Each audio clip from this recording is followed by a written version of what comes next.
Eh bien bonjour à tous et à toutes, et nous voici donc pour une nouvelle vidéo GoCactu que j'aime plutôt bien faire et qui sera un petit peu mieux préparée cette fois-ci. Du coup sur la circulation interfile, donc en moto, enfin en 2 et 3 roues. Alors pour faire un petit rappel, ça a déjà été fait. Donc ici on peut le voir donc sur ce site pour un petit historique. Donc en fait d'un point de vue juridique l'interfile n'existe pas, et d'ailleurs de manière sans stricto sensu, il faudrait rouler pile poil sur la ligne entre les deux voies et c'est absolument impossible. Avant c'était donc la circulation interfile qu'on appelle la CIF n'était ni interdite ni autorisée, mais c'était plus ou moins toléré par les forces de l'ordre, mais c'était quand même mal vu, que ce soit par les automobilistes ou même par les forces de l'ordre. Et d'ailleurs, ils pouvaient très bien, les policiers, les forces de l'ordre pouvaient très bien estimer en toute subjectivité que cette pratique était dangereuse ou non, et verbalisée. Ici, il y a 4 raisons de verbalisation, hein, comme par exemple le dépassement par la droite, le non-respect des distances de sécurité, le changement de fil non justifié pour un changement de direction, et ensuite la vitesse excessive aux égards des circonstances. Donc s'il y a un trop gros trafic, par exemple, rouler trop vite, c'est amendable. Ensuite, sauf qu'avec donc l'augmentation des deux roues, hein, des motos, des scooters, en région parisienne et notamment plus globalement dans les grands centres urbains, c'est devenu totalement anarchique parce que ça a toujours existé. Faut pas se leurrer, les gens quand ils sont en deux roues, quand il y a la place de passer, on passe quoi, tout simplement. Et du coup, ils ont réfléchi donc aux alentours de 2015 à l'autoriser, ou en tout cas à faire une expérimentation. Et parce que du coup, comme il y avait écrit, donc d'après une enquête menée par Deux Roues Lab auprès de 2000 motards, c'était donc pratiqué à 97,5% des utilisateurs, quoi. Donc c'était vraiment extrêmement pratiqué, quoi. Et si ce n'est pas réglementé, s'il n'y a pas de choses qui permettent de dire les bonnes et les mauvaises manières de le faire, il y a un plus grand risque d'accident. Et d'ailleurs, du coup, donc, en janvier 2015, etc., il y a eu des circulaires qui ont été faites, et ensuite la loi, en tout cas la circulaire, est finalement apparue officiellement donc dans le journal officiel le 26 décembre 2015. Et du coup, j'en reparle parce que du coup, ça a été remis au goût du jour. Parce que le 27 janvier, le gouvernement annonce, le 27 janvier 2021, donc il y a quasiment un an, ils disent voilà, c'est terminé, l'expérimentation, maintenant c'est interdit à partir donc, du 1er février. Sauf que les motards, etc., notamment la Fédération française des motards en colère, la FFMC, ils ont râlé parce que c'est débile, ça permet quand même de fluidifier le trafic, alors que l'enlever, ça fluidifie pas, et puis si on met pas de règles, comme je l'ai dit, ça peut avoir plus d'accidents que ça, parce que même quand il n'y avait pas la loi, plus de 95% des personnes le faisaient. Donc, du coup, le 25 janvier, il a été annoncé une seconde expérimentation, et que du coup, l'expérimentation est donc à nouveau lancée. Et du coup, là, on va sur le site de la sécurité routière, qui va nous expliquer un petit peu plus en détail. Donc, depuis le 2 août, donc ça fait quand même quelques mois, et pour 3 ans, donc jusqu'en 2024, ça sera autorisé, mais seulement donc sur les autoroutes et les voies rapides. Et donc non pas en ville par exemple. Du coup, pour qui, donc faut que les 2 ou 3 roues fassent moins d'1 mètre de large. Donc les tricycles, les sidecars, les quads, etc. ne sont pas autorisés. En même temps, c'est tellement large, tellement gros que c'est trop dangereux, quoi. Celui qui fait ça, il a vraiment aucune conscience dans sa tête, quoi. Je suis désolé si c'est un peu hard, mais je le pense comme ça. Et c'est seulement quand la circulation est dense et que les défiles sont ininterrompus sur toutes les voies. Que du coup, en gros, toutes les voies sont occupées par des voitures à faible allure ou à allure ou à arrêter, quoi, à faible allure en tout cas. Et il faut bien entendu, mais ça c'est du bon sens, que l'espace entre les véhicules soit suffisant pour passer. Mais dans ce cas-là, où est-ce que ça se fait ? Comme je l'ai dit, donc sur les autoroutes et les routes à 2 chaussées séparées par un terre-plein central, comme par exemple les nationales, avec 2 voies chacune, donc pas une seule voie, mais 2. Et il faut que la vitesse maximale autorisée soit supérieure ou égale à 70 km/h. Donc là, on le voit bien, en ville, ce n'est pas le cas, ce ne sera pas autorisé, l'expérimentation ne se fera pas.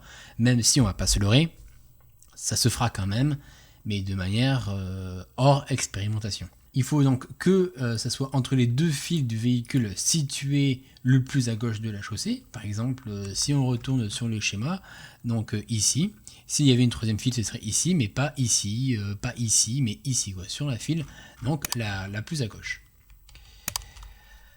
Et ça se fera dans 21 départements. Donc ici, il y a une carte, c'est très bien. Comme ça, vous pouvez voir à peu près où est-ce que vous vous situez. Vous pourrez voir où est-ce que c'est. Et là, il y a tous les noms. Voilà. Donc moi, je suis en Haute-Garonne. J'étais en héros. Et du coup, tant mieux pour moi. L'expérimentation se fait autour de chez moi. Donc c'est cool. Comme ça, sur le périph', je pourrais faire de l'interfile si jamais il y en a besoin. Parce que le périph' de Toulouse, il est, il est un petit peu bouché par moi. Mais du coup, quelles sont les règles à respecter? Et ça, c'est très important. D'ailleurs, on nous l'apprend lors du permis. Lorsqu'on passe le permis, on nous dit un petit peu les règles à respecter. Déjà, il ne faut pas que l'on soit à plus de 50 km/h. À plus de 50 km/h. Et il ne faut pas que le différentiel entre les véhicules soit plus de 30 km/h. Donc en fait, vous voyez que par exemple, vous roulez, vous êtes à peu près à 10 km/h, ben, vous ne pourrez rouler qu'à 40 km/h. Si les véhicules sont arrêtés, vous pouvez rouler à 30 km/h. Personnellement, je trouve ça assez rapide. Moi, je ne pense pas que j'aurai un différentiel de 30 km/h, j'en ai déjà fait, et je pense pas y être, sauf quand il y a vraiment beaucoup de place. Mais en général, les voitures n'ont pas tendance à se décaler facilement, j'ai envie de dire. Ils ont tendance à se dire, ah putain, le mec il a envie de me doubler, il casse un petit peu les couilles, et du coup, je vais pas me décaler. Et c'est un petit peu casse-couille, voilà. Oui, j'ose le dire, voilà. Et par contre, bien entendu, lorsque le trafic se fluidifie et que les véhicules circulent à plus de 50 km/h sur au moins une des 2 files, les 2 ou 3 roues motorisées doivent reprendre leur place dans les voies. Donc s'il y a une voie qui devient fluide, on va sur la voie fluide et on ne fait plus d'interfile. Parce qu'en même temps, ça peut être dangereux, c'est des voitures qui roulent vite à ta gauche, et que tout ça, enfin, c'est dangereux. Et bien sûr, il faut indiquer son intention pour les autres usagers en mettant son clignotant. Et oui, pas son clignotant et pas ses warnings. Parce que les warnings pourraient très bien signaler un défaut, une panne ou autre. Ça sert à ça, les warnings. Les feux de détresse, quoi. Ça sert à montrer qu'il y a une détresse. Et c'est ce qu'on nous apprend au permis. Mettre le clignotant gauche. Pour dire voilà, je double à gauche, je vous double à gauche. Même pour les usagers qui sont à gauche, ils peuvent savoir que tu vas aller à gauche. Après, on va pas se mentir, dans la pratique, il y a beaucoup de gens qui mettent les warnings. Mais bon, ça c'est une autre chose. Et qu'est-ce qu'il ne faut pas faire? Ah oui, parce que c'est important. Il faut pas forcer le passage. Ça paraît con, c'est du bon sens. Mais apparemment, il y en a beaucoup qui le font, et j'en vois des scooters qui forcent un petit peu le passage, qui sont en fait très dangereux pour eux-mêmes. Hein. Pas pour la voiture, hein. La voiture elle va avoir un petit dégât matériel, mais c'est pas bien grave. Le 2 roues il peut mourir, quoi. Il peut être renversé et tomber, une voiture l'écrase et pouf, quoi, il meurt. Il faut pas bien entendu dépasser un autre 2 roues ou 3 roues motorisés circulant devant soi et en interfile. C'est-à-dire que si on retourne sur notre truc, donc qu'il y a une moto ici, on ne doit pas dépasser l'autre moto. Ça paraît logique, mais il vaut mieux le préciser quand même. C'est interdit de s'engager en circulation en interfile lorsque la voie est en travaux, couverte de neige ou de verglas. En fait, quand la voie est en mauvais état, quand il y a un risque de glisse, en fait, avec la neige, le verglas ou les travaux, quand il y a des graviers, etc., il faut pas le faire parce que ça peut être très dangereux si on n'arrive pas à maîtriser son véhicule. Parce qu'encore une fois, chaque personne doit être maître de son véhicule. Et du coup, là, ils font un petit zoom, un petit truc un petit peu plus précis sur le différentiel de 30 km/h. Donc on doit aller à 30 km/h s'il y a un bouchon à l'arrêt, 40 km/h si les automobilistes roulent à 10 km/h, donc 35 s'ils roulent à 5 km/h. Après, c'est toujours un petit peu compliqué de savoir à peu près à quelle vitesse vont les gens. Donc c'est plus du bon sens. Mais à partir du moment où les personnes vont entre 20 et 50 km/h, il faut aller à 50 km/h et pas au-dessus. Si les personnes roulent à 40 km/h, il ne faut pas aller à 70. Parce que, on le rappelle, la vitesse maximale en SIF, en interfile, c'est du 50 km/h. Au-delà de 50 km/h, on considère que le trafic s'est fluidifié, les motards doivent quitter l'interfile et réintégrer leur place dans les voies. Et là, il y a un petit message pour les automobilistes, et merci, même si je pense qu'ils ne liront jamais ça. Soyez extrêmement vigilants lorsque vous déboîtez, mettez votre clignotant, vérifiez vos rétroviseurs et vos angles morts en tournant la tête. Oui, on le répétera jamais assez, mais les angles morts, c'est extrêmement important. Les rétroviseurs, c'est fait pour que l'on regarde dedans. On apprend ça au permis. Et pourtant, il y a plein d'automobilistes qui n'arrivent pas à voir les motards, qui n'arrivent pas à voir les deux roues. Et pourtant, les deux roues sont extrêmement fragiles et vulnérables aux voitures. Vous, en voiture, ou même moi en voiture, une voiture, ça fait 700, 800, 900 kilos. Quand tu es dans un SUV un SUV, tu fais 1 tonne 2, 1 tonne 3, 1 tonne 5, et imagine, tu renverses quelqu'un qui n'a absolument aucune carrosserie. C'est absolument dévastateur, quoi. Et du coup, là, ils disent pourquoi est-ce qu'il y a cette expérimentation. Et ils disent du coup bien que, un petit peu ce que j'ai dit, la circulation interfile n'est pas autorisée par le code de la route, mais elle est souvent pratiquée. Il ne faut pas se leurrer, et c'est une évidence. Et elle sera toujours pratiquée, quoi que l'on fasse. L'expérimentation va permettre d'étudier les conditions dans lesquelles cette pratique pourrait être autorisée, sécurisée et enseignée. Parce que c'est ça qui est important. C'est de l'enseigner, c'est de la sécuriser.